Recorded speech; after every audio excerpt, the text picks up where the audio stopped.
Story शुरू होती है एक ओल्ड मैन से जो पेन से लिखते हुए खुद को इंट्रोड्यूस करता है।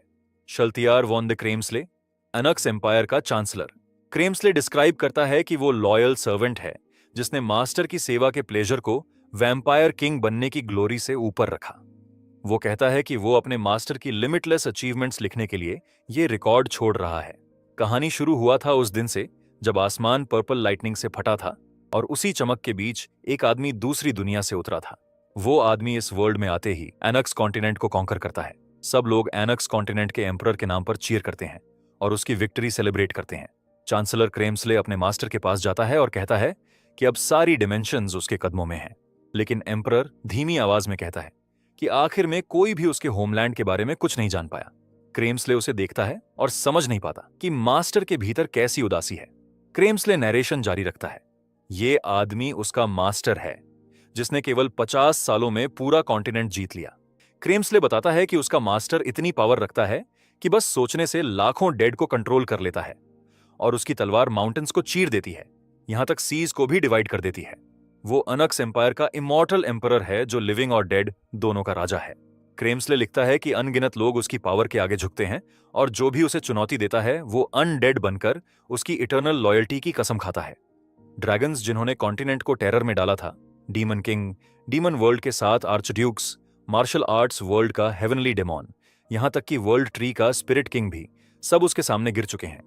अनक्स से जुड़ी सारी डिमेंशंस उसके कंट्रोल में हैं, लेकिन क्रेम्सले सोचता है कि उसका मास्टर क्या चाहता है और जवाब सिंपल है, वो अर्थ वापस जाना चाहता है। मगर हर डिमेंशन घूमने के बाद भी रास्ता नहीं मिलता। आखिरकार वो अपने थ्रोन से सब वैसल्स को बुलाता है और कहता है कि वो अब टायर्ड है और अब वो लॉन्ग स्लीप चाहता है। फॉलोअर्स शॉक में होते हैं और कोई पूछता है कि इसका मतलब क्या है। एक स्केलेटल लिच कहता है कि वे मास्टर के लिए खोज जारी रखेंगे, लेकिन एम्परर कहता है कि अब लौटने का कोई मतलब नहीं। 300 साल बीत चुके हैं, उसका परिवार, उसके दोस्त सब मर चुके हैं और अब बहुत देर हो चुकी है। वो नया आदेश देता है कि अब सब लोग उसके इटर्नल रेस्ट का रास्ता ढूंढें।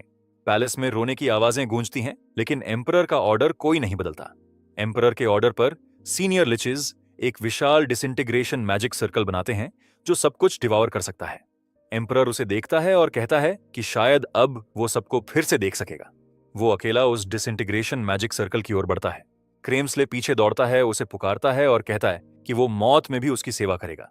जैसे ही एम्परर का कदम मैजिक सर्कल में पड़ता है, डिसइंटीग्रेशन मैजिक एक्टिवेट होता है। एम्परर के पीछे क्रेम्सले भी मैजिक सर्कल में कदम रखता है और तेज लाइट चमकती है। सब कुछ खत्म होता दिखता है। प्रेजेंट में एक आवाज आती है कि लाइट्स क्यों बंद हैं, जो क्रेम्सले को स्टार्टल्ड कर देती है। एम्परर अब अपने अर्थ की बॉडी में है। नाम है कांगजोन और उसकी बाहों में एक बेबी गर्ल है। वो क्रेम्सले को डांटता है कि घर में रहते हुए वो लाइट बंद क्यों रखता है।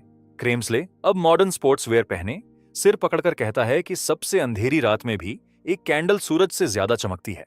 कांगजोन घूरता है और कहता है कि अगर किसी बात की शुरुआत विद ऑल ड्यू रिस्पेक्ट से करनी पड़े तो वो बात बोलनी ही नहीं चाहिए, और क्रेम्सले शर्म से गला साफ करता है। वो पूछता है कि मास्टर अभी तक सोए क्यों नहीं। कांगजोन कहता है कि मजाक कर रहा है क्या, बेबी नहीं सो रही इसीलिए वो भी नहीं सो सकता। क्रेम्सले झुककर माफी मांगता है, लेकिन कांगजोन कहता है कि धीरे बोले वरना बेबी जाग जाएगी। तभी बेबी सच में रोने लगती है। कांगजोन गुस्से में कहता है कि अब उसने उसे जगा दिया, अब वही बेबी को संभाले। क्रेम्सले हमेशा की तरह विद ऑल ड्यू रिस्पेक्ट से शुरू करता है और कहता है कि शायद बेबी भूखी है। कांगजोन जवाब देता है कि उसे अभी बेबी फूड खिलाया है। फिर क्रेम्सले कहता है कि शायद उसका डायपर गंदा है, मगर कांगजोन कहता है कि नहीं, वो साफ है। आखिर में क्रेम्सले कहता है कि अपनी हम्बल नॉलेज से वो नहीं समझ पा रहा कि बेबी क्यों रो रही है, और कांगजोन उसे यूजलेस कहता है। क्रेम्सले फिर से अपनी बुक में लिखने के लिए बैठता है। तभी कांगजोन की आवाज आती है कि लेट नाइट स्नैक आ गया है। लेट नाइट स्नैक्स सुनकर क्रेम्सले की आंखें चमक उठती हैं। कांगजोन कहता है कि चिकन है और क्रेम्सले चिकन चिल्लाते हुए कमरे से भागता है। बुक से नैरेशन जारी रहती है। क्रेम्सले ने लिखा था कि मैजिक सर्कल की फेलियर से उसका मास्टर आखिर अपने होमलैंड लौट आया और वहां उसे कुछ ऐसा मिला जिसकी उसने कभी कल्पना नहीं की थी, क्योंकि उसने कभी शादी नहीं की, कभी किसी से प्यार नहीं किया। और फिर फ्रेम में कांगजोन की बेटी के रूप में एक रेड हेयर टाई दिखती है। फिर सीन चिकन और ड्रिंक्स पर कट होती है। प्रेजेंट में कांगजोन, क्रेम्सले और बेबी सोल टेबल पर बैठे चिकन खा रहे हैं और क्रेम्सले मुस्कुराकर कहता है कि चिकन हमेशा की तरह डिलिशियस है। कांगजोन की बहन सुबिन बूढ़े क्रेम्सले से कहती है कि वो आराम से खाए। सुबिन सोल को गोद में लेने का ऑफर देती है ताकि कांगजोन आराम से खा सके। फिर वो पूछती है कि क्या कांगजोन आज भी घर पर ही रहा, और कहती है कि शायद उसे अब भी थोड़ा कंफ्यूजन है। कांगजोन खाते हुए कहता है कि घर पर रहना एक्चुअली आरामदायक है और वो बिल्कुल कंफ्यूज्ड नहीं है। सुबिन उसे ध्यान से देखती है और कहती है कि वो सच में कंफ्यूज्ड होगा, खासकर इतने बड़े हादसे के बाद। कांगजोन फिर कहता है कि वो सच में ठीक है, लेकिन सुबिन उसे रोक देती है और कहती है कि उसे दिखावा नहीं करना चाहिए। वो सिर्फ शुक्रगुजार है कि वो जिंदा लौट आया। वो उसे याद दिलाती है कि वो पहले गेट इंजीनेंट में गायब हो गया था। सुबिन सोचती है कि कितने साल गुजर गए होंगे और कहती है कि कांगजोन सालों तक गेट के अंदर फंसा था, इसलिए उसका जल्दी नॉर्मल होना इम्पॉसिबल है। कांगजोन सोल को पकड़कर कहता है कि उसने 1000 बार बताया है कि वो गेट में फंसा नहीं था, उसे अचानक एनक्स नाम के कॉन्टिनेंट में समन किया गया था। सुबिन व्यंग्य भरे लहजे में कहती है कि अब वो फिर से उसी स्ट्रॉन्ग एम्परर वाली कहानी शुरू करेगा क्या। कांगजोन शांत भाव से कहता है कि वो सच्चाई ही बता रहा है। सुबिन फिर क्रेम्सले की ओर इशारा करती है और पूछती है कि ये एल्डरली जेंटलमैन कौन है। क्रेम्सले विनम्र होकर अपना इंट्रोडक्शन देता है और कांगजोन कहता है कि वो उसका पुराना एडवाइजर है। वो बताता है कि क्रेम्सले उसकी मदद करता था और स्टेट अफेयर्स पर डिस्कस करता था। क्रेम्सले सिर झुकाकर जोड़ता है कि एक वफादार सेवक के रूप में वो एडमिनिस्ट्रेटिव वर्क भी संभालता था। सुबिन, जो खुद एक फैक्ट्री वर्कर है, सटायर में सिर हिलाती है और कहती है कि गेट सर्वाइवर्स को अक्सर मेंटल ब्रेकडाउन या स्पीच लॉस हो जाता है। उसे खुशी होती है कि कांगजोन और क्रेम्सले को बस हल्के डिल्यूजन्स हैं। कांगजोन इरिटेट होकर कहता है कि भले ही वो उसकी बहन है, उसे पागल कहना गलत है। सुबिन उसे थपथपाती है और कहती है कि 3 साल बाद लौटने पर ऐसा होना नॉर्मल है। वो उसे समझाती है कि अब उसके पास सोल है, वो यंग है और उसे बस एडजस्टमेंट पर फोकस करना चाहिए। वो वादा करती है कि जब तक कांगजोन संभल नहीं जाता, वो सब मैनेज करेगी। सुबिन फिर क्रेम्सले से कहती है कि जब तक चाहे वो यहां रह सकता है, और क्रेम्सले झुककर सुबिन को धन्यवाद देता है। कांगजोन सोल की तरफ देखता है, जो अपनी बीआईब के धागे खोलकर खेल रही है। वो मुस्कुराकर कहता है कि वो उसके लिए बांध देगा। धागे पकड़ते हुए वो कैजुअली कहता है कि पहले वो खुद ही गद्दारों के लिए फांसी के नॉट्स बनाता था। सोल मासूमियत से उसे देखती है और कुछ शब्द दोहराने की कोशिश करती है। कांगजोन गंभीर चेहरा बनाकर कहता है कि ध्यान से देखे, अगर नॉट टाइट हो तो गर्दन तुरंत टूट जाती है। तभी सुबिन अचानक चीखती है और हैरान होकर पूछती है कि वो एक बच्चे से क्या बातें कर रहा है। कांगजोन काल्म होकर कहता है कि वो बस पैटर्नल एजुकेशन दे रहा है। सुबिन गुस्से में उसे रोकती है और कहती है कि अब से कोई डरावनी बात नहीं। कांगजोन बड़बड़ाता है कि ये बहुत मुश्किल काम है। वो नैपकिन से सोल का चेहरा साफ करता है। इतने में सोल कांगजोन की गोदी में बड़े आराम से सो जाती है। ये देखकर सुबिन कहती है कि सोल को अपने पिता का टच पसंद है। कांगजोन उसे गोद में उठाता है और जब वो नींद में झुकने लगती है तो कहता है कि वो उसे कमरे में सुला देगा। वो सोल के कमरे में जाता है और उसे धीरे से बेड पर लिटाता है। वो सोल को गर्म नजर से देखते हुए सोचता है कि ये उसकी अपनी बेटी है, जो उसके एनक्स कॉन्टिनेंट में समन होने के दौरान पैदा हुई। यादों में सुबिन उसे बताती है कि बच्ची का नाम ली सोल है और उसकी मां चाइल्ड बर्थ में मर गई थी। कांगजोन जवाब देता है कि ये बात 300 साल पुरानी है। सुबिन एक पल को चुप होकर बस कहती है कि जो भी हो, वो उसकी बेटी है और उसे अच्छा बर्ताव करना चाहिए। प्रेजेंट में कांगजोन सोल के पास बैठता है और सोचता है कि उसकी जिंदगी उतनी भी बुरी नहीं है। उसे याद आता है कि एनक्स कॉन्टिनेंट में सनसेट के टाइम क्रेम्सले ने उससे पूछा था अगर वो कभी होमलैंड लौटे तो क्या करेगा। कांगजोन ने जवाब दिया था कि वो बस एक शांत ऑर्डिनरी जिंदगी जीना चाहता है, जहां कोई उसे नोटिस ना करे। अब वो सोल को ब्लैंकेट से ढकता है और सोचता है कि शायद इसी तरह बच्चे को पालना और जीना भी एक ऑर्डिनरी जिंदगी है। वो उठता है और डेस्क पर रखे कुछ पेपर्स देखता है। जब वो उन्हें उठाता है तो बिल्स और पेमेंट नोटिसेस दिखते हैं। फिर सीन अगले दिन दोपहर को कट होती है और कांगजोन कहता है कि उन्हें एक प्रॉब्लम हो गई है। वो सोल को स्पून से खाना खिला रहा है और पीछे क्रेम्सले खड़ा है। क्रेम्सले चिंतित होकर पूछता है कि कैसी प्रॉब्लम, मगर कांगजोन सोल को फीड करते हुए पूछता है कि खाना कैसा है। क्रेम्सले हैरान होकर अंदर ही अंदर सोचता है कि क्या ग्रेट मास्टर के मुंह से प्रॉब्लम शब्द सच में निकल रहा है। कांगजोन उसे पेपर्स पढ़ने को कहता है। क्रेम्सले पहले अनपेड फोन बिल्स की नोटिस पढ़ता है, फिर वाटर शट ऑफ का वार्निंग, फिर इलेक्ट्रिसिटी सस्पेंशन और गैस कट ऑफ का नोटिस। कांगजोन कहता है बस अब काफी है। क्रेम्सले झुककर पूछता है कि क्या ये सब लेट पेमेंट्स की मांग है। कांगजोन सिर हिलाकर कहता है कि हाँ, और लगता है सुबिन ने कुछ नहीं बताया, लेकिन हालत पूरी तरह मैस है। क्रेम्सले हैरान होकर कहता है कि कोई रॉयल फैमिली से पैसे कैसे मांग सकता है। वो सुझाव देता है कि नोबल्स पर एक्स्ट्रा टैक्स लगाकर खर्च पूरे किए जाएं।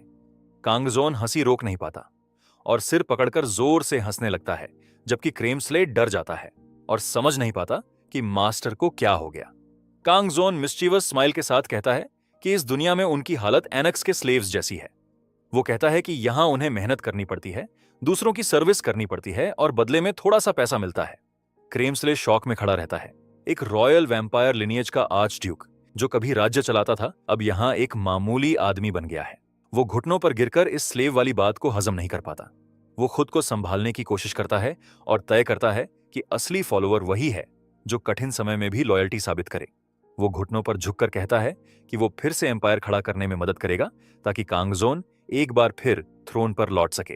कांगजोन हल्के स्वर में कहता है कि जैसा चाहे वैसा करे। फिर सोल को गोद में लेकर धीरे से कहता है कि अब उन्हें पैसे कमाने होंगे। कुछ टाइम बाद कांगजोन सोल को बेबी फूड खिलाने की कोशिश करता है और कहता है कि वो मुंह खोले, लेकिन सोल जिद में सिर घुमा देती है। पास ही सुबिन खड़ी देखती है और मुस्कुराते हुए कहती है कि उसने स्पेशली ब्लैक सेसमी से ये बेबी फूड बनाया था, पर लगता है सोल को ये पसंद नहीं। कांगजोन को याद आता है कि किसी ने कहा था, बच्चे को जबरदस्ती खिलाने से बेहतर है उसे खाने में इंटरेस्ट दिलाओ, उसे प्ले की तरह महसूस करवाओ। वो कहता है कि अब गेम खेला जाएगा और सुबिन और सोल दोनों उसकी तरफ उत्सुकता से देखते हैं। कांगजोन समझाता है कि ये कंपटीशन है, जो अपने खाने को जल्दी चबाकर निगल लेगा वो जीतेगा। स्पून उठाते हुए कहता है कि अगर सोल जीतती है तो आज जो चाहे कर सकती है। सोल की आंखों में एक्साइटमेंट चमकती है और वो खुशी से चिल्लाती है। सुबिन सोल को फीड करती है और हंसकर कहती है कि उसे अपने पापा को हराना है। कांगजोन चालाक मुस्कान के साथ सोचता है कि वो बहुत स्लो है। वो अपने अतीत को याद करता है, एनक्स कॉन्टिनेंट पर, जहां उसे सीधे चॉइस में फेंक दिया गया था। सोचता है कि एब्सोल्यूट पावर तक पहुंचने का कारण बस एक था, उसने हर छोटी चीज में पूरी ताकत लगा दी थी, चाहे वो एक रैबिट को हंट करना ही क्यों ना हो। अचानक वो तेजी से खाने लगता है और सोल को सॉरी कहता है, क्योंकि इतनी धीमी स्पीड से सोल उसे कभी नहीं हरा पाएगी। सोल शॉक में देखती है, उसकी आंखें भर आती हैं और कुछ ही पल में वो रो पड़ती है। सुबिन दौड़कर उसे गोद में लेती है और गुस्से में पूछती है कि उसने उसे क्यों रुलाया। कांगजोन कहता है कि उसका ऐसा इरादा नहीं था, लेकिन सुबिन कहती है कि लग तो ऐसा ही रहा था। कांगजोन अपनी रोती बेटी को देखता है और कहता है कि अगर उसे ये अनफेयर लगता है तो उसे स्ट्रॉन्गर बनना चाहिए। सुबिन चुप खड़ी रहती है, जबकि सोल और जोर से रोने लगती है। दूसरी तरफ क्रेम्सले अपनी नोटबुक में लिखता है कि एम्परर ने आज सुबह प्रिंसेस को फूड ड्यूअल में चैलेंज किया। मैजेस्टी ने पूरी कोशिश की और 3 साल की प्रिंसेस से जीत छीन ली। वो खिड़की से बाहर देखते हुए लिखता है कि उसे एम्परर के फ्यूचर एक्शंस को लेकर थोड़ा कंसर्न महसूस होता है। बाद में कांगजोन सोल को पकड़कर सुबिन से पूछता है कि क्या वो आज बाहर जा सकता है। सुबिन सफाई करते करते रुकती है और हैरान होकर पूछती है कि अचानक क्यों। वो कहती है कि आज उसकी छुट्टी है और वो सोल को संभाल लेगी, लेकिन उसे अकेले बाहर जाने देना ठीक नहीं। क्रेम्सले हंसते हुए बीच में बोलता है कि कोई चिंता नहीं, वो साथ रहेगा। मगर सुबिन चौंक कर पूछती है कि वो भी जा रहा है क्या। फिर सीन बस पर कट होती है। कांगजोन और क्रेम्सले बस में दिखते हैं। सफर के दौरान कांगजोन को सुबिन से उसकी बातचीत याद आती है, जब उसने माना था कि उसके पास एक भी पैसा नहीं बचा। वो बताती है कि जिस मोहल्ले में वे रहते हैं वो अनसेफ है, इसलिए किराया सस्ता है, लेकिन अब वो डिपॉजिट इस्तेमाल कर रही है। कांगजोन ने पूछा था कि उसकी बहन को कितना पैसे चाहिए, पर उसने कहा था कि वो संभाल लेगी और उसे खुद पर ध्यान देना चाहिए। फिर हंसकर बोली थी कि अगर इस हफ्ते खरीदा हुआ लॉटरी टिकट जीत गया तो करीब 1 अरब वुन मिलेंगे। तब वो किसी सुरक्षित जगह शिफ्ट हो जाएंगे और वो पूरी तरह सोल पर ध्यान दे पाएगी। उसने सोती हुई सोल की तरफ देखते हुए कहा था कि इस उम्र में उसे बस प्यार और अटेंशन चाहिए। बस में बैठे हुए कांगजोन सोचता है कि ये प्रॉब्लम ऐसी है जिसे पैसे से सॉल्व किया जा सकता है। वो क्रेम्सले से कहता है कि उसने इस पर विचार किया है। उनकी फाइनेंशियल एक्टिविटीज के लिए क्रेम्सले को एक नई पहचान चाहिए। क्रेम्सले पूछता है कि क्या वो उसके नाम की बात कर रहा है। कांगजोन हाँ कहता है और बताता है कि उसने उसके लिए इस दुनिया के हिसाब से परफेक्ट नाम सोचा है। क्रेम्सले उत्साहित होकर सोचता है कि उसका महान एम्परर अब उसे नया नाम देने वाला है। कांगजोन कहता है कि अब से वो शल्तियर वॉन द क्रेम्सले नहीं, बल्कि चॉय डोल्सो है। क्रेम्सले कंफ्यूज्ड होकर नाम दोहराता है और सोचता है कि उसे इस दुनिया में आए ज्यादा समय नहीं हुआ, पर यह नाम कुछ अजीब। तभी कांगजोन उसका चेहरा देखता है और पूछता है कि उसे नाम पसंद नहीं आया क्या, मगर क्रेम्सले तुरंत सिर हिलाकर इनकार करता है। कांगजोन समझाता है कि डोल्सो नाम लॉयल्टी का सिंबल है।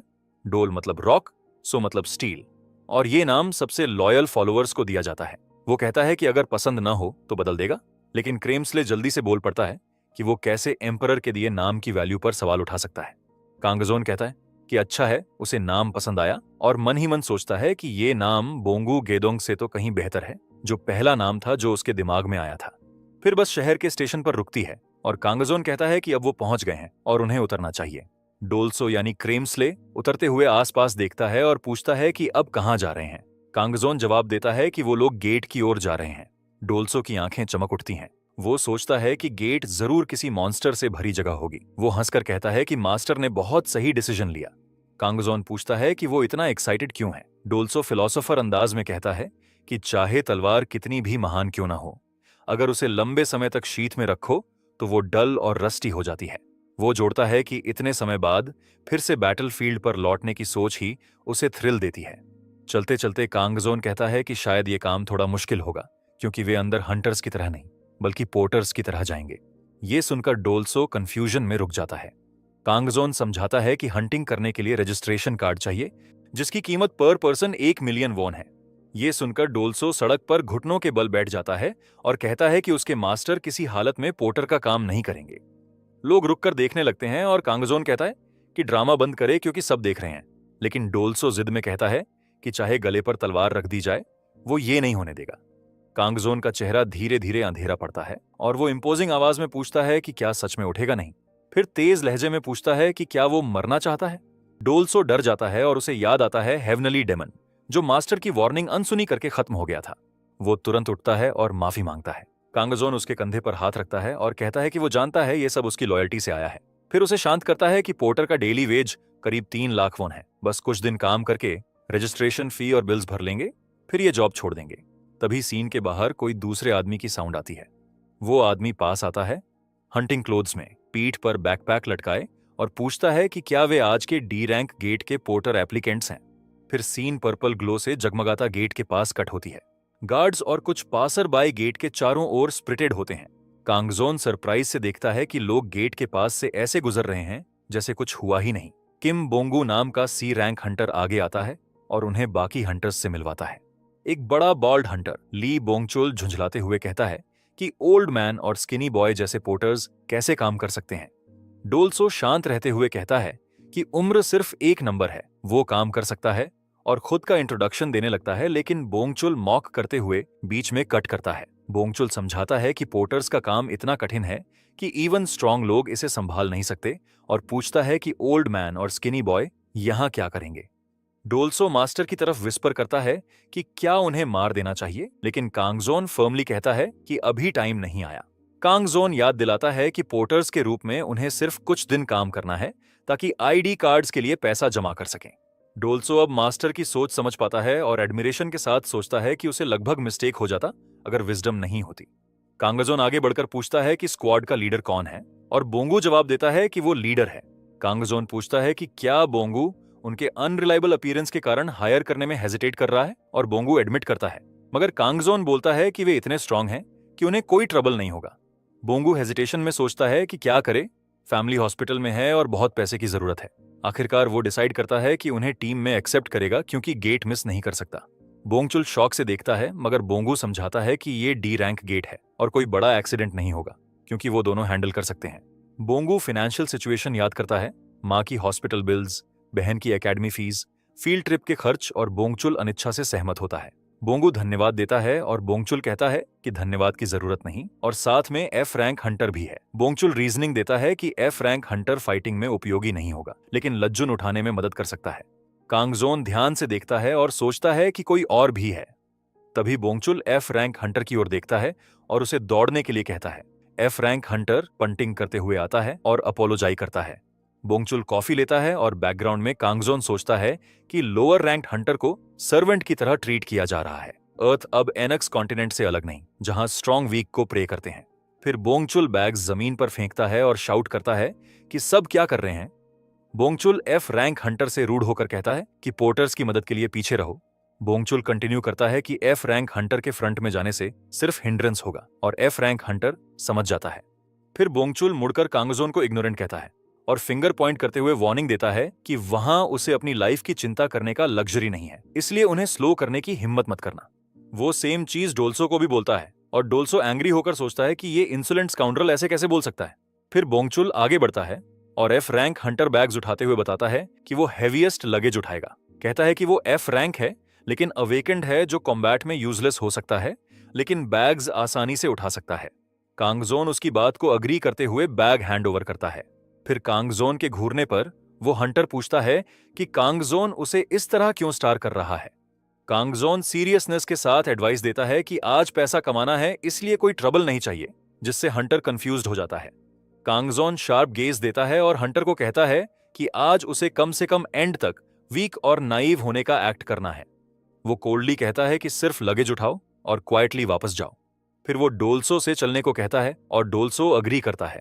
एंट्रेंस ऑफिस पहुंचते ही कांगजोन इंटरनली सोचता है कि क्या ये एंट्री प्रोसीजर है। डेस्क के पीछे बैठा एम्प्लॉई बोंगू से बोलता है कि उनका रिजर्वेशन कंफर्म है गुरो डिजिटल कॉम्प्लेक्स स्टेशन के पास वाले गेट के लिए और वो अब अंदर जा सकते हैं। लेकिन एम्प्लॉई चेतावनी देता है कि भले ही ये डी रैंक गेट है, हाल ही में यहाँ कई फेटल एक्सीडेंट्स हुए हैं। बोंगू चिंतित होकर वही शब्द दोहराता है तो एम्प्लॉई बताता है कि इसे अब इन्वेस्टिगेशन साइट घोषित किया गया है और कहता है कि डिफिकल्टी ज्यादा नहीं है, लेकिन वजह अब तक अननोन है, इसलिए सावधान रहें। बाहर ग्लोइंग पर्पल गेट दिखाई देता है। सभी पार्टी मेंबर्स गेट में एंटर करने के लिए गेट के आगे खड़े होते हैं। बोंगू, बोंगचुल और एफ रैंक हंटर गेट के अंदर जाते हैं। कांगजोन डोल्सो से कहता है कि अब उन्हें भी जाना चाहिए और डोल्सो सहमति में जवाब देता है। दोनों भी गेट में एंटर करते हैं। अंदर पहुंचते ही कांगजोन के सामने काला वॉइड फैल जाता है, जिसमें सिस्टम इंटरफेस दिखाई देता है। उस पर लिखा आता है प्लेयर इंफॉर्मेशन रजिस्ट्रेशन स्टार्ट हो रही है, प्लेयर्स की कॉम्बैट स्ट्रेंथ डिटरमिन हो रही है, प्लेयर्स की अचीवमेंट्स लोड हो रही है और प्रोग्रेस परसेंटेज बढ़ता जाता है। फिर दो फाइनल मैसेजेस दिखते हैं कि प्लेयर की फिजिकल एबिलिटीज स्टैंडर्ड को एक्सीड करती है, इसीलिए एक्यूरेट मेजरमेंट लोड नहीं हो सका और प्लेयर इंफॉर्मेशन रजिस्ट्रेशन कंप्लीट हो चुकी है। इसके बाद टीम खुद को एक डार्क और डरावने जंगल में पाती है। बोंगचुल कहता है कि इस गेट में कुछ गड़बड़ लग रही है और बोलता रहता है कि क्या उन्हें नहीं बताया गया था कि यहाँ अनडेड टाइप मॉन्स्टर्स आएंगे। बोंगू पुष्टि करता है और कहता है कि उन्हें जल्दी खत्म करना होगा। कांगजोन चुपचाप उनके पीछे चलता है। तभी उसके सामने एक विशाल ब्लू सिस्टम विंडो खुलता है। उस पर लिखा है कि प्लेयर का नेम ली कांगजोन है, क्लास नेक्रोमांसर है और लेवल 1 है। नीचे उसके टाइटल्स और स्टैट्स सब क्वेश्चन मार्क्स से भरे हुए दिखाई देते हैं। विंडो बताती है कि उसका लेवल बहुत लो है, इसलिए फॉलोअर्स समन नहीं हो सकते। कांगजोन खुद से सोचता है कि ये क्या बकवास है। वो गहराई से विंडो देखता है और झुंझलाकर सोचता है कि लेवल 1 होना पूरी तरह बेहुदा है। उसे लगता है कि उसकी ताकत को कोई माप भी नहीं सकता। फिर यह सिस्टम कैसे करेगा? वो डिवाइन पावर के अर्थ पर सोचता है, फिर टाइटल्स की तरफ ध्यान देता है। वो मानता है कि शायद एब्सोल्यूट नेक्रोमांसर का टाइटल उसे तब मिला जब उसकी ब्लैक मैजिक 9th सर्कल पर पहुंची थी। डिमेंशन इन्वेडर देखकर सोचता है कि शायद वो तब मिला जब उसने कई डिमेंशंस को अर्थ लौटने के दौरान अनजाने में संकट में डाल दिया था। डीमन स्लेयर देखकर याद करता है कि शायद उसने लाखों डीमंस को मारा था और ड्रैगन स्लेयर टाइटल उसे उस वक्त मिला होगा जब उसने ड्रैगन को खत्म किया था। फिर the one who plundered the world tree देखकर हंसता है, याद करते हुए कि उसने स्पिरिट वर्ल्ड से वो डिवाइन ट्री सिर्फ इसीलिए लिया था क्योंकि उसका पैलेस गार्डन खाली लग रहा था। उसे क्या पता था कि वो इतनी जल्दी सूख जाएगा। कांगजोन फॉलोअर सेक्शन देखता है और समझता है कि लेवल बढ़ने पर वो अपने कॉन्ट्रैक्टेड फॉलोअर्स समन कर सकेगा। वो मुस्कुराता है और सोचता है कि अगर क्रेम्सले के अलावा वो इंपीरियल कोर्ट के मिनिस्टर्स, पैलेस, ट्रेजरी और मिलिट्री हेड्स को भी अर्थ पर बुला सके तो कितना कन्वीनियंट होगा। उसी वक्त बोंगचुल कांगजोन पर चिल्लाता है कि वो ध्यान भटकाकर उनकी जान जोखिम में डाल रहा है। फिर ग्रुप आगे चलते हैं। घना अंधेरा जंगल, सामने 3 हंटर्स और पीछे कांगजोन और डोल्सो की धीमी चाल। बोंगचुल घृणा भरी नजर से आसपास देखता है और कहता है कि ये जगह कितनी गंदी और भद्दी है। बोंगू सहमति में सिर हिलाता है, ये कहते हुए कि उन्हें जल्दी से ये खत्म कर यहां से निकल जाना चाहिए। एफ रैंक हंटर पीछे मुड़कर कांगजोन और डोल्सो की तरफ देखता है तो कांगजोन सोचता है कि क्या उन्हें बस उनके पीछे चलते रहना चाहिए। डोल्सो यानी क्रेम्सले धीरे से कांगजोन के पास झुककर फुसफुसाता है कि ये जगह हैरान कर देने वाली तरह से आरामदायक लग रही है। वो जोड़ता है कि उसे ऐसा महसूस हो रहा है मानो उसका थका हुआ शरीर और मन फिर से ताजा हो रहा हो। कांगजोन हल्के से जवाब देता है कि अच्छा है। वो चारों ओर डेंस जंगल को देखता है और सोचता है कि यहाँ तो अनडेड टाइप मॉन्स्टर्स होने चाहिए थे। उसके मन में आता है कि ये जगह कुछ कुछ डेडलैंड्स जैसी लग रही है, वही फॉरबिडन एरिया जो एनेक्स कॉन्टिनेंट पर हुआ करती थी। उसके चेहरे पर हल्की मुस्कान आती है, मानो उसे लंबे समय बाद किसी चीज में रिफ्रेशिंग एहसास हुआ हो। अचानक बोंगू हाथ उठाकर सबको रुकने का इशारा करता है। बोंगू तुरंत तैयार हो जाता है और उसके हाथों में नीली चमकती एनर्जी इकट्ठा होने लगती है। बोंगचुल कहता है कि अब काम शुरू करने का वक्त आ गया है और बोंगू दृढ़ता से सिर हिलाता है। ठीक उनके सामने स्केलेटन मॉन्स्टर्स मौजूद होते हैं जो हर डायरेक्शन में गार्ड कर रहे होते हैं। बोंगू अपनी मैजिकल एनर्जी को इकट्ठा करता है और एक मैजिकल क्रिस्टल बनाता है। वो स्केलेटन मॉन्स्टर्स की ओर देखता है और ताकत से मैजिकल क्रिस्टल को स्केलेटन्स पर फेंकता है। हमला जोरदार धमाके के साथ स्केलेटन्स को चीर कर निकल जाता है। इस अटैक से दूसरे स्केलेटन्स अलर्ट हो जाते हैं। कांगजोन उस मैजिक एक्सप्लोजन को हल्के उत्साह से देखता है। मैजिक एनर्जी लगातार स्केलेटन्स पर टूट पड़ती है। कांगजोन चुपचाप बैटल का इंस्पेक्शन करता है और सोचता है कि ये सब देखने में इंटरेस्टिंग है। इसी बीच बोंगचुल अपनी बड़ी शील्ड उठाकर हमले रोकता है और कई स्केलेटन्स को गिरा देता है। थोड़ी देर बाद जब लड़ाई खत्म होती है तो जमीन हड्डियों और टुकड़ों से भर जाती है। बोंगू राहत की सांस लेकर कहता है कि शायद बस इतना ही था, फिर आदेश देता है कि पहले माना स्टोन्स इकट्ठे करो, फिर आगे बढ़ेंगे। कांगजोन, डोल्सो और एफ रैंक हंटर टूटे हुए कब्रों और बिखरी हड्डियों के बीच से चमकते पर्पल पत्थर इकट्ठा करने लगते हैं। लेकिन तभी जमीन फिर से हिलती है और नई स्केलेटन्स की लहर हमला कर देती है। बोंगचुल गुस्से में चिल्लाता है कि क्या ये खत्म नहीं होंगे और बार बार ऐसा क्यों हो रहा है। वो शील्ड से वार रोकता है और सामने के स्केलेटन पर गुस्से से चिल्लाता है कि उसकी नजरों से दूर हो। कांगजोन शांत लहजे में चेतावनी देता है कि उसे इस बार सावधान रहना चाहिए। ये सुनकर बोंगचुल चिढ़कर पूछता है कि उसका मतलब क्या है और कांगजोन जवाब देता है कि इनमें आर्चर्स भी हैं। बोंगचुल रिडिक्यूल भरे स्वर में कहता है कि ये सब बकवास है और तभी एरोज की बौछार उसकी ओर आती है। वो बड़बड़ाते हुए शील्ड ऊपर उठाता है मगर तीरों की चोट से शील्ड हिल जाती है। बोंगू और बोंगचुल दोनों शॉक में खड़े रह जाते हैं। उसी पल एक तीर सीधा कांगजोन के चेहरे की ओर आता है, लेकिन कांगजोन बिना हिले उसे हवा में आसानी से पकड़ लेता है। वो एरो को देखता है और हल्की झुंझलाहट से बुदबुदाता है कि ऐसा क्यों हुआ। ये देखकर बोंगू हैरान हो जाता है और सोचता है कि उसने ऐसा कैसे किया, जबकि बोंगचुल कहता है कि वो बस लकी निकला। फिर कांगजोन गुस्से में उनकी ओर मुड़ता है और उन्हें ध्यान न देने के लिए डांटता है। वो कमांडिंग स्वर में कहता है कि उनकी लापरवाही से वो लगभग मर ही गया था। बोंगू कांगजोन को ध्यान से देखता है और मन में सोचता है कि क्या वो सच में मरने वाला था। फिर महसूस करता है कि ऐसा नहीं था। वो नीचे गिरे एरो को देखता है और सोचता है कि क्या ये सच में सिर्फ लक थी।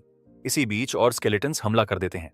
बोंगू आदेश देता है कि पहले इन मॉन्स्टर्स को खत्म किया जाए और बोंगचुल भी साथ देता है, कहता है कि इन्हें खत्म करना जरूरी है। बोंगू अपनी मैजिकल एनर्जी एक्टिवेट करता है जबकि बोंगचुल डिफेंस स्टैंस में शील्ड पकड़कर डटा रहता है। दोनों हंटर्स आगे बढ़कर स्केलेटन से भिड़ते हैं। पीछे डोल्सो दर्द से सिर पकड़ता है और कराहते हुए अपने मास्टर को पुकारता है। उस वक्त कांगजोन उसके साथ एक रॉक पेपर सिजर्स खेल खेल रहा होता है। वो कहता है कि इस बार वो रॉक फेंकने का सोच रहा है, लेकिन शायद मन बदल दे, जबकि डोल्सो उससे मिन्नत करता है कि ये खेल बंद करे। कांगजोन पूछता है कि वो क्यों नहीं खेलना चाहता, मगर डोल्सो शिकायत करता है कि हर बार वही पिटता है और कहता है कि इससे अच्छा तो उसे मार देना बेहतर होगा। पीछे खड़ा एफ रैंक हंटर ये सब चुपचाप देखता है। वो सोचता है कि ये आदमी कांगजोन उसे कुछ देर से परेशान कर रहा है। उसे कांगजोन की पहले की चेतावनी याद आती है कि उसे अपना एक्ट जारी रखना है। वो महसूस करता है कि कांगजोन ऐसे बर्ताव कर रहा है जैसे उसे कुछ पता हो और सोचता है कि क्या ये आदमी एडमिनिस्ट्रेटिव ब्यूरो से जुड़ा है। इसी दौरान कांगजोन फिर से डोल्सो से पूछता है कि इस बार वो क्या फेंकेगा, लेकिन डोल्सो रिक्वेस्ट करता है कि वो ईमानदारी से खेले। एफ रैंक हंटर सिर हिलाता है और सोचता है कि ब्यूरो ऐसे पागल लोग नहीं भेज सकता। वो पीछे मुड़ता है और गंभीर चेहरे के साथ सोचता है कि वे अब मंजिल के करीब पहुंच रहे हैं। आगे बोंगचुल आखिरी स्केलेटन को खत्म करता है और कहता है कि शायद यही आखिरी था। बोंगू पुष्टि करता है कि आखिरकार सब खत्म हुआ। वो कहता है कि सबने मेहनत की और अब वापस चलना चाहिए। अचानक एफ रैंक हंटर चौंक कर चिल्लाता है और पूछता है कि वो सामने क्या देख रहा है। सब उसकी दिशा में देखते हैं। धुंध के पार दूर कहीं किसी पुराने मॉनेस्ट्री या कासल की इमेज दिखती है। उसी वक्त बोंगू के सामने एक नीली सिस्टम विंडो उभरती है, जिस पर लिखा आता है कि हिडन डंजन अनलॉक्ड हो गया है और डीमन वर्शिपर्स मॉनेस्ट्री अनलॉक्ड हो गया है। बोंगू हैरानी से सोचता है कि क्या ये सच में कोई हिडन डंजन है, और उसके दिमाग में एक चमक उठती है। वो जानता है कि ऐसे डंजन वही जगह होते हैं जहां लोग जैकपॉट मारते हैं, जहां priceless artifacts, rare magic books और वो ट्रेजर्स मिलते हैं जो कहीं और नहीं मिलते। कभी कभी तो ऐसे डंजन में एलिक्सर्स भी छिपे होते हैं। बोंगू का दिल एक्साइटमेंट से भर जाता है। वो अब सिर्फ एक ही चीज चाहता है, एक एलिक्सर ढूंढना, वही दवा जो उसकी मां को कोमा से जगा सकती है। वो याद करता है कि ऑक्शंस में ऐसे एलिक्सर्स कितने एक्सेसिव दामों में बिकते हैं, इतने कि वो कभी अफोर्ड नहीं कर सकता। उसे एहसास होता है कि अगर उसे एक खुद मिल जाए तो यही उसका एकमात्र मौका है। वो अंदर ही अंदर ठान लेता है कि अब पीछे नहीं हटेगा और ऊंची आवाज में सबसे पूछता है कि हिडन डंजन के बारे में क्या करना चाहिए। बोंगचुल सिस्टम विंडो को देखता है और कहता है कि उसने पहली बार ऐसा कुछ सामने देखा है। वो सोचता है कि अगर ये रिपोर्ट किया गया तो ब्यूरो बस थोड़ा रिवॉर्ड देगा और सारे राइट्स अपने पास रख लेगा।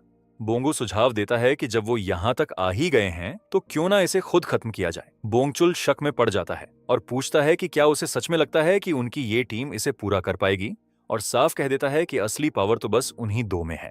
बोंगू उसे मनाने की कोशिश करता है कि अब वे काफी स्ट्रांग हो चुके हैं और ये गेट अभी भी डी रैंक के अंदर है, इतना डेंजरस नहीं होना चाहिए। बोंगचुल की आंखों में ग्रीड चमक उठती है। वो सोचता है कि अगर इस बार अच्छा प्रॉफिट हुआ तो वो हमेशा के लिए रिटायर हो सकता है। फिर वो तीनों पोर्टर्स कांगजोन, डोल्सो और एफ रैंक हंटर की तरफ मुड़ता है और उनकी राय पूछता है। कांगजोन पूछता है कि क्या ये ओवरटाइम माना जाएगा और अगर हाँ तो ओवरटाइम पे कितना होगा। बोंगचुल अपना हाथ उठाता है और 5 उंगलियां दिखाकर कहता है कि वो यूजुअल से 5 गुना पे देगा, लेकिन साथ ही चेतावनी देता है कि रिस्क भी उतना ही बढ़ेगा। कांगजोन जल्दी जल्दी हिसाब लगाता है।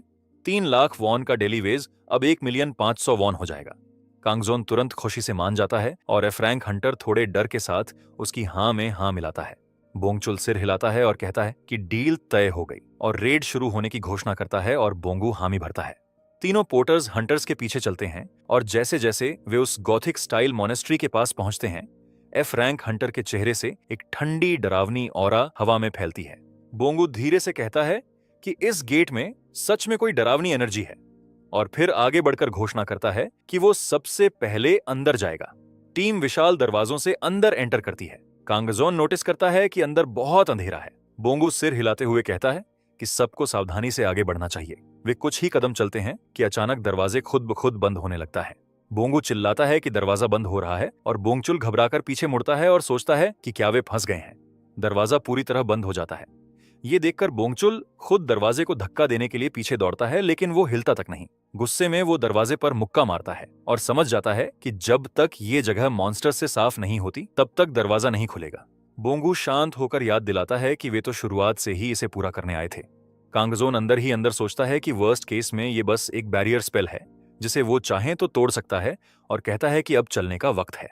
ग्रुप एक लंबे अंधेरे कॉरिडोर से गुजरता है जिसकी दीवारों पर अजीब कार्विंग्स बने हैं। बोंगू धीरे से कहता है कि ये अजीब है कि अब तक कोई मॉन्स्टर नहीं दिखा। अचानक बोंगू रुकता है और सबको रुकने का इशारा करता है। उसके चेहरे पर हैरानी साफ दिखती है और बोंगचुल भी शॉक में नजर आता है। उनके सामने एक विशाल हॉल दिखाई देता है। चारों तरफ बिखरे हुए डेड बॉडी और खून के धब्बे, जैसे यहाँ कोई भयानक जंग हुई हो। बोंगचुल बुदबुदाता है कि उसे यकीन नहीं हो रहा जो वो देख रहा है। बोंगू कहता है कि ऐसा लग रहा है जैसे दोनों तरफ के लोग एक दूसरे को खत्म कर गए हों। तभी एफ्रैंक हंटर चिल्लाकर सबका ध्यान एक ओर खींचता है। हॉल के आखिर में एक ब्लड से सना ऑल्टर खड़ा है जिस पर एक पंखों वाले विशाल डीमन की स्टैट्यू बैठी है। कांगजोन शांत स्वर में सोचता है कि आखिर इस जगह पर क्या हो रहा है और उसे एहसास होता है कि उसने ऐसा इमेज कहीं पहले भी देखा है। बोंगू ऑल्टर की कार्विंग्स देखता है और बोंगचुल बताता है कि ये किसी दूसरी दुनिया की भाषा लगती है। कांगजोन डोल्सो को आदेश देता है कि इसे ट्रांसलेट करे। डोल्सो आगे बढ़ता है और इंस्क्रिप्शंस का स्टडी शुरू करता है। वो बताता है कि ये डीमन वर्ल्ड की लैंग्वेज में लिखे हैं। बोंगचुल पूछता है कि क्या वो इन्हें पढ़ सकता है और डोल्सो मोनोकल सीधा करते हुए कहता है कि वो इंस्क्रिप्शंस को जोर से पढ़ेगा। वो पहला हिस्सा पढ़ता है जिसमें लिखा है कि ट्रायल पास करना होगा और अपनी वर्थ साबित करनी होगी। डोल्सो इधर उधर बिखरी लाशों को देखता है और समझाता है कि ट्रायल का मतलब शायद उन मॉन्स्टर्स से लड़ना था जो यहाँ गार्ड कर रहे थे, और अब जब सब मर चुके हैं तो इसका मतलब है कि ट्रायल पहले ही पूरा हो चुका है।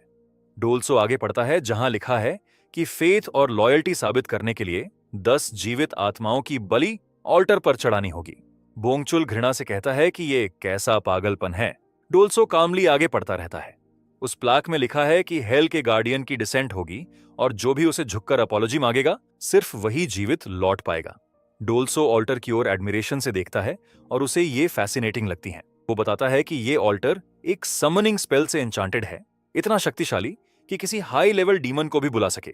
बोंगचुल गुस्से में चिल्लाता है, उसे पागल बूढ़ा कहता है और ऐसी बातों पर यकीन करने से इनकार करता है।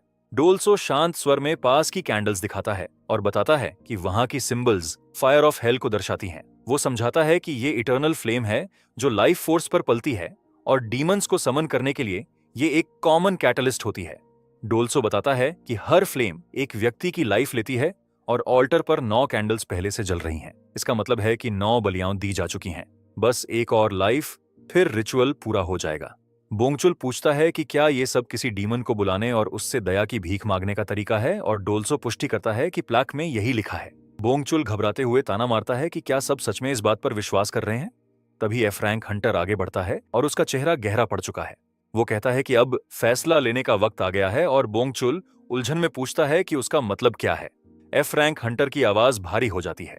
वो कहता है कि टाइम आ गया है और अब उनमें से एक को मरना होगा। बोंगचुल घबराकर पीछे हटता है और समझ नहीं पाता कि एफ रैंक हंटर की आंखों में वो नजर क्यों है। और फिर एफ रैंक हंटर जोर से पागलों की तरह हंसने लगता है। बोंगचुल गुस्से में चिल्लाता है, उसे घटिया इंसान कहता है और कहता है कि ये हंसी का वक्त नहीं। बोंगू डर के मारे पीछे हटता है। एफ रैंक हंटर सरकास्टिकली माफी मांगता है और कहता है कि सबके डरे हुए चेहरे इतने पैथेटिक लग रहे थे कि हंसी रोक नहीं पाया। फिर वो ठंडी आवाज में कहता है कि अब टाइम आ गया है तय करने का, अगला सैक्रिफाइस कौन होगा, कौन है इस टीम का सबसे बेकार इंसान। बोंगू प्रोटेस्ट करता है और जोर देकर कहता है कि अगर ध्यान से खोजा जाए तो सबको जिंदा बाहर निकालने का कोई रास्ता जरूर होगा। वहीं बोंगचुल मन में सोचता है कि ये आदमी शायद पागल है और ये भी जोड़ देता है कि अगर किसी को मरना ही है तो वो वही होना चाहिए जिसने जिंदगी काफी जी ली हो। उसकी निगाह धीरे धीरे घूमकर डोल्सो पर टिकती है। डोल्सो उस नजर को महसूस करता है और मन ही मन सोचता है कि शायद जिसने काफी जी लिया वाली बात उसी के लिए कही गई है। फिर उसे याद आता है कि वो इंसान तो है ही नहीं और डरते हुए सोचता है कि कहीं वो इशारा उसके मास्टर की तरफ तो नहीं, उस कांगजोन की ओर जो 300 साल से जिंदा है। डोल्सो हल्की आवाज में अपने मास्टर को रिपोर्ट देता है कि वो लोग मास्टर को निशाना बना रहे हैं। कांगजोन शांत चेहरे से उसकी ओर देखता है और बताता है कि बात डोल्सो की हो रही है। डोल्सो हैरान होकर पूछता है कि क्या सच में उसकी बात हो रही है। कांगजोन फिर से शांत लहजे में स्वीकार करता है कि हाँ वही है। फिर वो कहता है कि उसे चुप रहना चाहिए और डोल्सो बिना कुछ बोले उसकी इच्छा के आगे झुक जाता है। उसी वक्त बोंगू जोर से चिल्लाता है कि किसी को जल्दबाजी नहीं करनी चाहिए, सबके बचने का कोई ना कोई रास्ता जरूर निकलेगा। बोंगचुल गुस्से में बोंगू पर बरसता है कि वो अब भी संत बनने का एक्ट कर रहा है और ये भी जोड़ देता है कि अगर वो ऐसे ही चलते रहे तो सब यहीं फंसकर मर जाएंगे। वो गुस्से में बोलता है कि ये सब बोंगू की वजह से हुआ जिसने ये मुद्दा उठाया था, लेकिन बोंगू उसे शांत करने की कोशिश करता है कि सही या गलत पर बहस करने से कुछ नहीं बदलेगा। बोंगचुल नफरत भरी नजर से देखता है और कहता है कि अगर वो आखिर तक ये ढोंग निभाना चाहता है तो उसे ही मरना चाहिए। बोंगू हैरान होकर पूछता है कि उसका मतलब क्या है, जिस पर बोंगचुल तंज कसता है कि क्या उसे सच में समझ नहीं आया। अचानक दोनों एफ रैंक हंटर की तरफ नजर घुमाते हैं, जो पागलों की तरह हंसने लगता है और बोलता है कि ये तमाशा कितना मजेदार है, लोग जब घिर जाते हैं तो अपना असली चेहरा दिखा देते हैं। बोंगचुल गुस्से में उसकी ओर मुड़कर पूछता है कि उसे क्या हो गया है। एफ रैंक हंटर मुस्कुराता है और कहता है कि अब और झगड़ने की जरूरत नहीं, मामला साफ हो चुका है। फिर वो अपना असली चेहरा दिखाता है कि उसका इरादा शुरू से ही सबको मारने का था। उसके हाथ के चारों तरफ डार्क एनर्जी का माना बनने लगता है और एनर्जी की रिएक्शन जमीन के बॉडी पर साफ दिखती है। डार्क एनर्जी रिएक्शन से जमीन से स्केलेटन्स उठ खड़े होते हैं। बोंगचुल डर से कांप उठता है और समझ जाता है कि वो एक नेक्रोमांसर है। नेक्रोमांसर जो पहले एफ रैंक हंटर का एक्ट कर रहा था, डेविलिश मुस्कान देता है और कहता है कि आखिरकार सबने उसकी असली पहचान देख ली। फिर वो बताता है कि वो एंटी मैनेजमेंट ब्यूरो अलायंस से जुड़ा हुआ एक हंटर किलर है और बोंगचुल को कहता है कि वो गार्बेज रैंक का नहीं बल्कि ए रैंक का है। बोंगचुल अलायंस का नाम सुनते ही चौंक जाता है और याद करता है कि ये वही लोग हैं जो हंटर मैनेजमेंट ब्यूरो के उलट हैं और मानते हैं कि जिनके पास पावर्स हैं उन्हें ही वेल्थ और अथॉरिटी पर हक होना चाहिए। उसे एहसास होता है कि ये आदमी उन हंटर्स को ट्रिक करके मारते हैं जो मैनेजमेंट ब्यूरो के साथ जुड़े हैं। वो नेक्रोमांसर द्वारा बुलाए गए स्केलेटन्स की फौज को देखता है और अंदाजा लगाता है कि उनकी नंबर्स 20 या 30 तक हो सकती है और अब उन्हें एक ए रैंक किलर का सामना भी करना है। बोंगचुल कहता है कि विनिक का कोई चांस नहीं है और घुटनों पर गिर जाता है, लेकिन बोंगू गुस्से में चिल्लाता है कि कम से कम लड़ने की कोशिश तो करनी चाहिए। नेक्रोमांसर हाथ बढ़ाता है, गिरे हुए बोंगचुल का मजाक उड़ाता है और कहता है कि उसे अपनी किस्मत मान लेनी चाहिए और ग्रेट काज के लिए बलिदान देना चाहिए। तभी कांगजोन आगे बढ़ता है और वो कहता है कि अब उसे रुक जाना चाहिए। वो बताता है कि इन लोगों को अभी मारना थोड़ी परेशानी का कारण बनेगा क्योंकि उसने अभी तक अपनी पेमेंट रिसीव नहीं की है। कांगजोन नेक्रोमांसर को याद दिलाता है कि उसने पहले ही चेतावनी दी थी कि अंत तक नाटक जारी रखना बेहतर होता। जब नेक्रोमांसर पूछता है कि क्या वो मैनेजमेंट ब्यूरो से है, कांगजोन मना करता है, लेकिन नेक्रोमांसर जिद करता है कि वो कहां से है। कांगजोन सहज स्वर में कहता है कि वो सिलिम डोंग के अपने घर से आया है। नेक्रोमांसर समझ जाता है कि कांगजोन कुछ नहीं बताने वाला, फिर पूछता है कि वो यहाँ कैसे पहुंचा। कांगजोन ताना मारते हुए कहता है कि वो सीधे सिलिम स्टेशन से बस पकड़कर पब्लिक ट्रांसपोर्ट से आया है। नेक्रोमांसर को जवाब बेकार लगता है, लेकिन कांगजोन कहता है कि वो वैसे भी शिकायत करता, जवाब मिले या न मिले। फिर वो बात बदलता है और नेक्रोमांसर से पूछता है कि उसने डीमन समन करने का प्लान क्यों बनाया। नेक्रोमांसर बताता है कि वो मार्बस को बुलाना चाहता है, 72 महान डीमंस में से एक। कांगजोन उस नाम को दोहराता है जैसे उसे पहले से पहचानता हो। नेक्रोमांसर कहता है कि वो मार्बस को अपनी लॉयल्टी अर्पित करेगा और एक कॉन्ट्रैक्ट बनाएगा, मगर कांगजोन अंदर ही अंदर सोचता है कि अब सब समझ में आ गया। नेक्रोमांसर अपनी बात जारी रखता है कि वो मार्बस की इमेंस पावर लेकर दुनिया का नया ऑर्डर बनाना चाहता है। लेकिन कांगजोन अपने ही थॉट्स में सोचता है कि उसे काफी देर से लगा था कि इस डीमन की शक्ल कहीं देखी हुई है। फिर कांगजोन अंदर ही अंदर सोचता है कि उसने पहले इन्वेजन में 72 में से ज्यादातर डीमंस को खुद मार दिया था। वो सोचता है कि शायद मार्बस उनमें से एक था जो किसी तरह भाग निकला था। इधर नेक्रोमांसर भी अपनी ही दुनिया में खोया ठंडी दृढ़ता से कहता है कि ग्रेट कॉज के लिए कांगजोन को मरना होगा। वो ब्लैक मैजिक छोड़ता है और कई स्केलेटल और शैडोवी फिगर्स समन करता है। बोंगचुल निराशा से भर जाता है और सोचता है कि वो ऐसी बेवकूफी भरी मौत मरने वाला है। बोंगू सबसे माफी मांगता है और मानता है कि उसकी ग्रीड ने सबको इस हाल में पहुंचा दिया। फिर कांगजोन आगे बढ़ता है और बोंगू के पास से गुजरते हुए कहता है कि मौत एक दिन सबको आएगी, लेकिन आज नहीं। कांगजोन नेक्रोमैंसर की ओर बढ़ता है और ठंडे लहजे में कहता है कि अगर बोंगू मरना चाहता है तो पहले उसकी मजदूरी चुका दे। जैसे ही उसकी बात खत्म होती है, एक विशाल ब्लैक पर्पल माना की लहर पूरे हॉल में फैल जाती है। ये देखकर बोंगू पूरी तरह शॉक में पड़ जाता है। नेक्रोमांसर भी सदमे में उसे देखता है और समझ नहीं पाता कि ऐसा कैसे संभव है। वो डर से कांप उठता है क्योंकि कांगजोन की ब्लैक मना उसकी अपनी से मिलती जुलती है, लेकिन उसकी लेवल कई गुना ज्यादा है। नेक्रोमांसर की आंखें फैल जाती हैं और उनमें कांगजोन की इमेज चमकती है। कांगजोन के पीछे एक विशाल हॉरिफाइंग शैडो उभरती है, मानो मौत खुद उसके पीछे खड़ी हो। नेक्रोमांसर पैनिक में चीख उठता है और समझ जाता है कि उसके सामने डेथ खड़ा है। डर के मारे वो गिर पड़ता है और बस एक ही ख्याल उसके दिमाग में घूमता है कि उसे भागना होगा। उसी मोमेंट कांगजोन गूंजती आवाज में क्रेम्सले को पुकारता है और आदेश देता है कि सम्मान की तैयारी शुरू करो। डोल्सो की आंखें लाल चमक उठती हैं और वो भारी स्वर में अनाउंस करता है एक इरेगुलर कैटास्ट्रोफी के आगमन की। फिर उसकी आवाज और तेज हो जाती है और सबको इंपोजिंग ऑर्डर देता है कि हिज मैजेस्टी द एम्परर को रिस्पेक्ट दिखाओ। उसकी अनाउंसमेंट का अंत फ्राइटेंड नेक्रोमांसर की ओर होता है। चारों तरफ ब्लैक डिमोनिक एनर्जी का भंवर उठता है और स्केलेटन्स एक एक कर घुटनों पर गिरते हैं। सीन ठहर जाता है और पीक सिनेमा में पहुंच जाती है। सब स्केलेटन्स जमीन पर घुटनों के बल कांगजोन को अटमोस्ट रिस्पेक्ट दिखाते हैं और क्रेम्सली भी अपने मास्टर के सामने झुकता है। बोंगू पूरे शौक में उस सीन को देखता है और मन में सवाल उठाता है कि आखिर ये हो क्या रहा है। उसी बीच वो नेक्रोमांसर, जो अब तक खुद को एफ रैंक हंटर दिखा रहा था, कांगजोन के सामने माफी मांगते हुए अपनी जान की भीख मांग रहा है। कांगजोन के चारों तरफ डार्क एनर्जी का ऑरा घूमती है और वो शांत लहजे में कहता है कि सच कहूं तो उसने भी हमेशा बस एक नॉर्मल जिंदगी ही चाही थी। कांगजोन धीरे धीरे आगे बढ़ता है, घुटनों के बल बैठे उस नेक्रोमांसर के सामने जाकर झुकता है और बोलता है कि वो हमेशा एक सिंपल शांत जिंदगी चाहता था, ऐसी जिसमें किसी का ध्यान न जाए। फिर वो नेक्रोमांसर का चेहरा पकड़ता है, उसे ऊपर देखने पर मजबूर करता है और हल्की तंज भरी मुस्कान के साथ कहता है कि वो जिस तरह अपनी इच्छा को नोबल दिखा रहा है वो मजेदार है। अचानक कांगजोन की आंखें लाल चमकने लगती हैं, जिनमें एक अजीब सा सिंबल घूमता दिखाई देता है, बिल्कुल इटाची की शारीन गन की तरह, और वो इमेज सीधे नेक्रोमांसर की डरी हुई आंखों में उतरता है। डोल्सो समझ जाता है कि उसके मास्टर ने अपना मिस्टिक आइज एक्टिवेट कर दिया है। वो बताता है कि ये एक हाई लेवल इल्यूजन टेक्निक है, जो भी उसकी नजरों में देख लेता है वो नाइटमेयर जैसी विजन्स में फंस जाता है। डोल्सो समझाता है कि जितना बड़ा पावर गैप मास्टर और विक्टिम के बीच होता है, उतना ही डरावना हेल उसे नजर आता है। बोंगू अब भी पूरी कंफ्यूजन में है और समझ नहीं पा रहा कि क्या हो रहा है, जबकि नेक्रोमांसर इल्यूजन के चलते जमीन पर लुढ़कते हुए जोर से चीखता है। बोंगू कांगजोन की ओर देखता है और सोचता है कि ये आदमी आखिर है कौन। फिर कांगजोन अपनी नजर बोंगू की तरफ मोड़ता है और पूछता है कि क्या वो भी नेक्रोमांसर जैसा अंजाम चाहता है। बोंगू डर से कांपते हुए मना करता है। कांगजोन उसे चेतावनी देता है कि अपने वर्ड संभाल कर बोले, और तभी डोल्सो आगे बढ़ता है, अपने मास्टर से अनुमति मांगता है और कहता है कि क्या उन्हें बोंगू को मार देना चाहिए ताकि वो किसी को कुछ न बता सके। बोंगू ये सुनकर पैनिक में आ जाता है। कांगजोन जवाब देता है कि चिंता की बात नहीं, उसने पहले ही उस पर प्रोहिबिशन स्पेल डाल दिया है। डोल्सो सुझाव देता है कि अब उन्हें डीमन समनिंग पर ध्यान देना चाहिए और यहां से बाहर निकलने का रास्ता खोजना चाहिए। कांगजोन सहमति में सिर हिलाता है और जोड़ता है कि अगर बुलाया गया डीमन कोऑपरेट नहीं करता तो वो उसे भी खत्म कर देंगे और दूसरा रास्ता ढूंढेंगे। कांगजोन अपनी नजर नेक्रोमांसर के शरीर पर डालता है और नीलिंग स्केलेटन्स को आदेश देता है कि डीमन समनिंग शुरू करें। स्केलेटन्स तुरंत उठते हैं, नेक्रोमांसर की लाश को ऑल्टर तक घसीटते हैं और उसे बीच में रख देते हैं। उनमें से एक स्केलेटन अपनी तलवार उठाता है और सैक्रिफाइस को मार देता है। 10वीं बलि पूरी होती है। खून हर तरफ बिखर जाता है और बोंगू डर से अपना मुंह ढक लेता है। ऑल्टर पर रखी 10वीं और आखिरी कैंडल जल उठती है।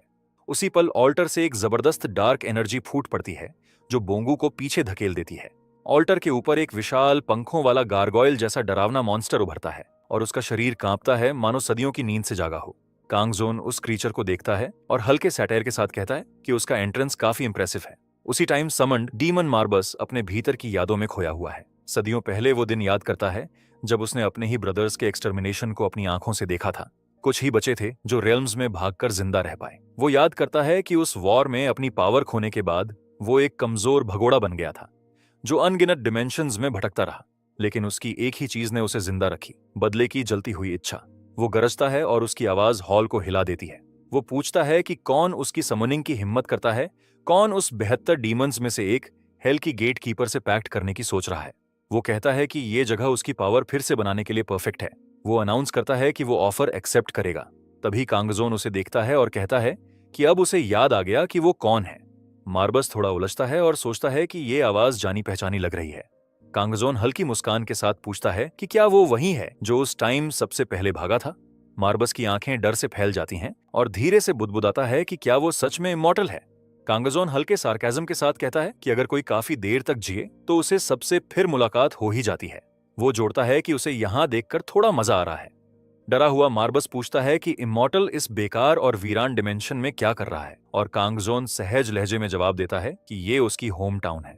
मार्बस तुरंत अपनी बात बदल देता है और कहता है कि ये वाकई बहुत शानदार डिमेंशन है, लेकिन भीतर से वो सोचता है कि वो मरने वाला है। उसे याद आता है कि पिछली बार जब 72 डीमंस सब मिलकर लड़े थे तब भी वो कुत्तों की तरह हार गए थे, और इस हालत में वो अकेले इमॉर्टल का सामना नहीं कर सकता। मार्बस ने तय किया था कि जैसे ही कांगजोन का ध्यान हटे वो भाग जाएगा। उसने सोचता था कि वो अपने बचे हुए भाइयों को फिर से इकट्ठा करेगा और बदला जरूर लेगा। प्रेजेंट में वो अपने घुटनों टेकता है और झुककर कांगजोन को ग्रेट किंग ऑफ डेथ कहकर एड्रेस करते हुए जान की भीख मांगने लगता है। कांगजोन बीच में रोक देता है और कहता है कि वो नॉर्मल तरीके से बोले। मार्बस तुरंत विनम्र होकर कहता है कि वो इस समनिंग रिचुअल में खींचा गया था और उसने कभी इमॉर्टल के होमलैंड में घुसने की इच्छा नहीं की। वो गिड़गिड़ाते हुए वादा करता है कि वो हमेशा के लिए गायब हो जाएगा और किसी दूर डिमेंशन में जाकर शांत जीवन जिएगा। कांगजोन उसकी बात सुनता है और कहता है कि उसने समझ लिया। मार्बस उलझन में उसकी ओर देखता है। कांगजोन दोहराता है कि वो जा सकता है और अंदर ही अंदर सोचता है कि सुबिन शायद इंतजार कर रही होगी। उन्हें काम खत्म करके घर लौटना चाहिए। मार्बस राहत की सांस लेकर इमॉर्टल का ग्रेटिट्यूड एक्सप्रेस करता है और उसकी ग्रेस को अनंत कहता है। वो पीछे मुड़कर जाने ही वाला होता है कि तभी कांगजोन को अचानक 365 डेज पेरेंटिंग गाइड में पड़ी बात याद आती है कि बच्चों की इमोशनल ग्रोथ के लिए पेट्स बहुत मददगार होते हैं, और जिनका बचपन पेट्स के साथ बीतता है उनका आईक्यू और एम्पैथी दोनों ज्यादा होता है। मार्बस सावधानी से पीछे हट रहा होता है कि तभी कांगजोन उसे कहता है कि रुको। मार्बस डर के मारे वहीं ठिठक जाता है और कांपती आवाज में पूछता है कि अब क्या चाहिए। कांगजोन उसकी तरफ देखता है और बहुत सहजता से आदेश देता है कि वो भौंके। मार्बस सन्न रह जाता है और समझ नहीं पाता कि उसने सही सुना भी या नहीं, मगर कांगजोन फिर से दोहराता है कि भौंको। मार्बस भीतर ही भीतर गुस्से से जलता है और सोचता है कि इमॉर्टल की कैसे इतनी हिम्मत हो सकती है कि उसे ऐसा ऑर्डर दे। डीमन मार्बस शर्मिंदगी से भौंकते हुए कांपता रहता है और सोचता है कि इमॉर्टल ने उसे इतनी ह्यूमिलिएटिंग सिचुएशन में कैसे डाला। कांगजोन उसे ठंडे नजरों से देखता है और कहता है कि और कोशिश करो। आखिरकार मार्बस और जोर से भौंकता है और अपने मन में ठानता है कि आज का ह्यूमिलिएशन वो कभी नहीं भुलाएगा। कांगजोन कहता है कि मार्बस इसमें अच्छा है, और मार्बस अपमानित होते हुए भी कहता है कि ये उसके लिए सम्मान है। कांगजोन क्लियर करता है कि वो इसे तारीफ के रूप में नहीं कह रहा है, लेकिन सच में वो बिल्कुल एक कुत्ते जैसा दिख रहा है। डोल्सो भी हंसता है और सहमति देता है। मार्बस अंदर से आग में जलता है और यकीन नहीं कर पाता कि वो जो 72 डीमंस में से एक है और पूरे डीमन वर्ल्ड में रूल करता था, अब इस सिचुएशन में है। कांगजोन कहता है कि वो पास हो गया और पूछता है कि क्या वो ट्रांसफॉर्म कर सकता है। मार्बस कंफ्यूजन में पूछता है कि वो किस रूप में ट्रांसफॉर्म करे। कांगजोन सोचता है कि किस तरह का पपी 3 साल की बच्ची को पसंद आएगा। मार्बस पैनिक में है और सोचता है कि वो डीमंस के भी डीमंस हैं जो पावर और क्रूअल्टी के लिए फेमस है, मगर अगले ही पल वो चबुला कोर्गी बनता है और अपने रूप को देखकर बिलीव नहीं करता कि वो ये कर रहा है। कांगजोन कहता है कि वो क्यूट है लेकिन कुछ ऑफ है, मगर डोल्सो कहता है कि क्या ये पेट डॉग के लिए सफिशिएंट नहीं होगा। कांगजोन डिसएग्री करता है और कहता है कि वो बहुत वीक दिखता है और उसके लेग्स थोड़े छोटे हैं, इसीलिए मूवमेंट कमजोर हो सकती है। कॉर्गी के रूप में मार्बस सोचता है कि कैसे ये बेवकूफ उसे नीचा दिखा सकते हैं, और वो आज का ह्यूमिलिएशन कभी नहीं भूलेगा और रिवेंज लेगा। कांगजोन ठंडे स्वर में कहता है कि कुछ और ट्राई करो, और ट्रेम्बलिंग मार्बस मान जाता है। वो फ्लफी व्हाइट पोमेरेनियन बनता है। कांगजोन अगला रूप कहता है और वो फिर लॉन्ग हेड डॉग बनता है। अगला रूप में वो डचसुंड बनता है, मगर कांगजोन अनॉयड होकर अगला रूप दिखाने को कहता है। मार्बस फिर कोर्गी में लौटता है तो कांगजोन पूछता है कि वो क्या कर रहा है। कांगजोन की आईज नैरो होती हैं और वो अगला रूप दिखाने को कहता है। मार्बस डेस्परेटली एक छोटा डोबरमैन बनता है। कांगजोन कहता है कि ये अब तक का बेस्ट है और डोबरमैन के सिर को पेट करता है। मार्बस इंटरनली आग में जलता है और सोचता है कि कैसे उसे सिर्फ कुत्ते की तरह पेट किया जा सकता है। लेकिन कांगजोन के टच में मार्बस को थोड़ा मजा आता है और वो टेल वैग करना चाहता है। डोल्सो कहता है कि ये मास्टर और प्रिंसेस सोल की टेस्ट के बीच परफेक्ट कॉम्प्रोमाइज होगा और कहता है कि प्रिंसेस इसे पसंद करेगी। कांगजोन मार्बस को पकड़ता है और बोंगू से ओपिनियन पूछता है। बोंगू अमेज्ड और रिस्पेक्ट से कहता है कि वो वंडरफुल दिख रहा है। कांगजोन कहता है कि अब वापस जाने का समय है और मार्बस को अपने हाथों में लेकर चलता है। मार्बस एक्सट्रीमली ह्यूमिलिएटेड है लेकिन अंदर ही अंदर सोचता है कि क्यों उसे सेटिस्फैक्शन भी हो रहा है। कांगजोन और डोल्सो जाने के लिए टर्न करते हैं, तभी बोंगू उन्हें सर कहकर रोकता है। कांगजोन पूछता है कि वो उसे क्यों बुला रहा है। फिर बोंगू बताता है कि बॉडी कलेक्ट करना बेटर होगा ताकि मैटर स्लीथली हैंडल हो सके। कांगजोन क्लियरेशन मांगता है और बोंगू समझाता है कि ये एंटी मैनेजमेंट ब्यूरो ऑफिस से जुड़ा मेजर इंसिडेंट है और ब्यूरो इसे डीपली इन्वेस्टिगेट करेगा। कांगजोन इंटरनली सोचता है कि वो ट्रबलसम इंसिडेंट्स और अननेसेसरी अटेंशन पसंद नहीं करता। वो बोंगू को कहता है कि वो अमेजिंग था और उसकी लाइफ सेव करने के लिए उसे थैंक्स करता है, जिससे बोंगू कंफ्यूज होता है। कांगजोन उसके शोल्डर को छू कर बताता है कि वो वाकई अमेजिंग है कि उसने एक सिंगल ब्लो में क्रिमिनल को खत्म किया। ये सुनकर बोंगू पसीना पसीना होता है और उसे सारी मैटर समझ में आती है। वो कांपते हुए कहता है कि उसने तो बस वही किया जो जरूरत थी। कांगजोन उसके शोल्डर को पैट करता है और उसकी शार्प एटीट्यूड की अप्रिशिएट करता है। फिर ब्लड स्टेन्ड ऑल्टर पर ग्लोविंग ब्लू पोर्टल खुलता है और सब लोग उस पोर्टल से गुजरते हैं। बाहर बोंगचुल को तुरंत स्ट्रेचर में डालकर हॉस्पिटल की ओर भेजा जाता है। कुछ देर बाद गेट के बाहर बोंगू एक ब्यूरो अधिकारी से बात कर रहा होता है। अधिकारी कहता है कि यह घटना आसमान से बिजली गिरी हो वैसे था, लेकिन खुशी है कि सब सुरक्षित लौट आए। ऑफिशियल बताता है कि बॉडी की आइडेंटिफिकेशन रिपोर्ट आई है और वो एंटी मैनेजमेंट ब्यूरो का किलर था। फिर कहता है कि स्पेशल टीम इन्वेस्टिगेशन करेगी और बोंगू से एडिशनल टेस्टिमोनी ली जाएगी। ऑफिशियल बताता है कि इन्वेस्टिगेशन के बाद मीडिया में भी अनाउंसमेंट होगा और बोंगू सोचता है कि क्या ये इंसिडेंट सच में अनाउंस होगा। वो अंदर ही अंदर सोचता है कि अगर कांगजोन नहीं होता तो वो भी मर चुका होता। ऑफिशियल टॉपिक चेंज करता है और पूछता है कि क्या बोंगू ने रीसेंट सेकंड अवेकनिंग एक्सपीरियंस किया, जिससे बोंगू कंफ्यूज्ड है। ऑफिशियल बताता है कि रिपोर्ट में लिखा है कि बोंगू ने अकेले हंटर को एलिमिनेट किया। बोंगू नर्वस होकर कहता है कि वो लकी था। ऑफिशियल सलाह देता है कि एक्सेसिव मॉडेस्टी पॉइजन बन सकती है और बताता है कि मरे हुए हंटर किलर पर बाउंटी था, जिससे बोंगू सरप्राइज्ड होता है।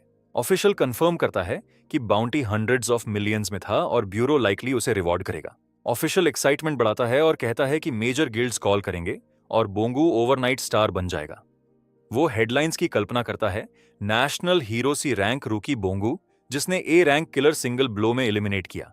बोंगू अंदर ही अंदर सोचता है कि मैटर कंट्रोल से बाहर जा रहा है, लेकिन मानता है कि कांगजोन ने सच में उसकी लाइफ सेव की। दूसरी ओर कांगजोन और डोल्सो टटोकबोक की फूड ट्रक पर खड़े हैं।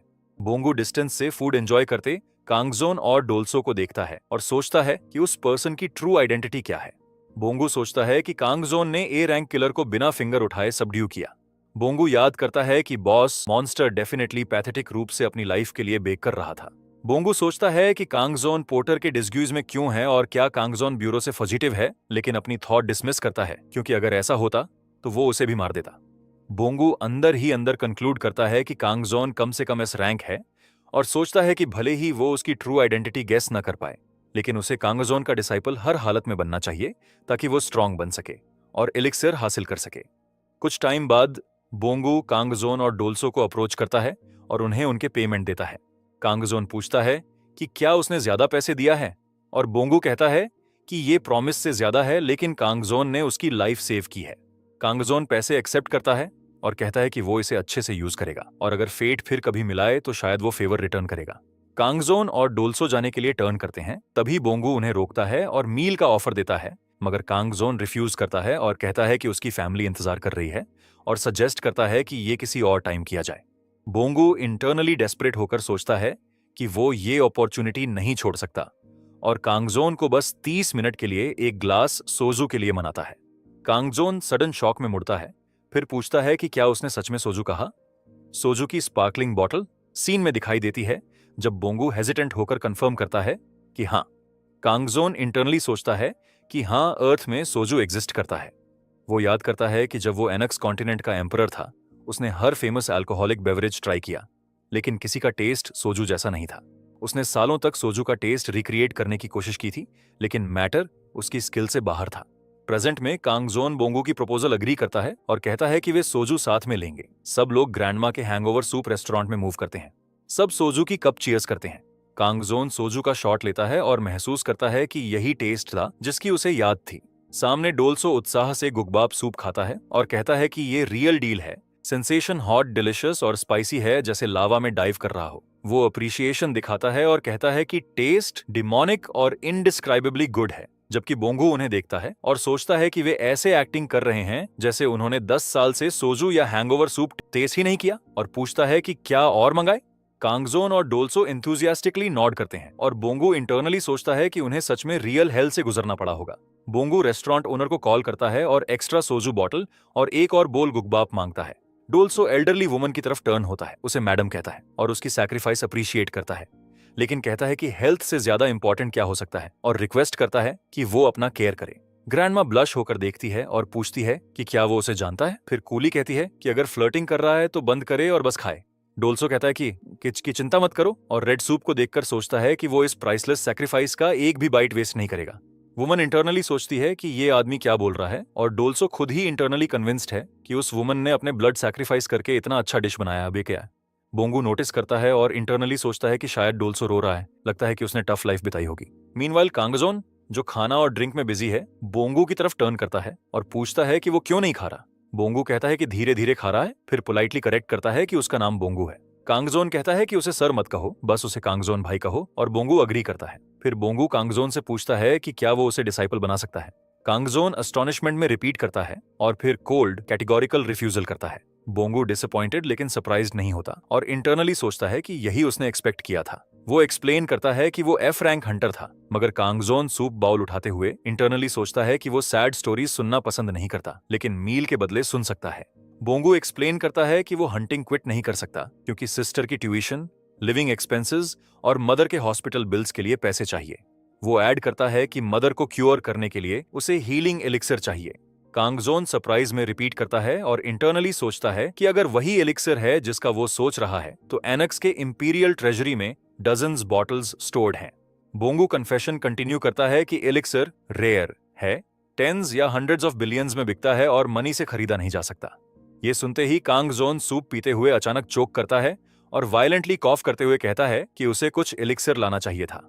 बोंगू पूछता है कि क्या कहा, लेकिन कांगजोन इग्नोर करता है और कहता है कि कुछ नहीं। बोंगू बोलता रहता है और ड्रिंक पोर करता है, एक्सप्लेन करता है कि एलिक्सर पाने का कोई और तरीका नहीं है, इसीलिए उसे खुद ही रेड कंटिन्यू करना पड़ा। और कांगजोन पूछता है, इतने वीक बॉडी के साथ?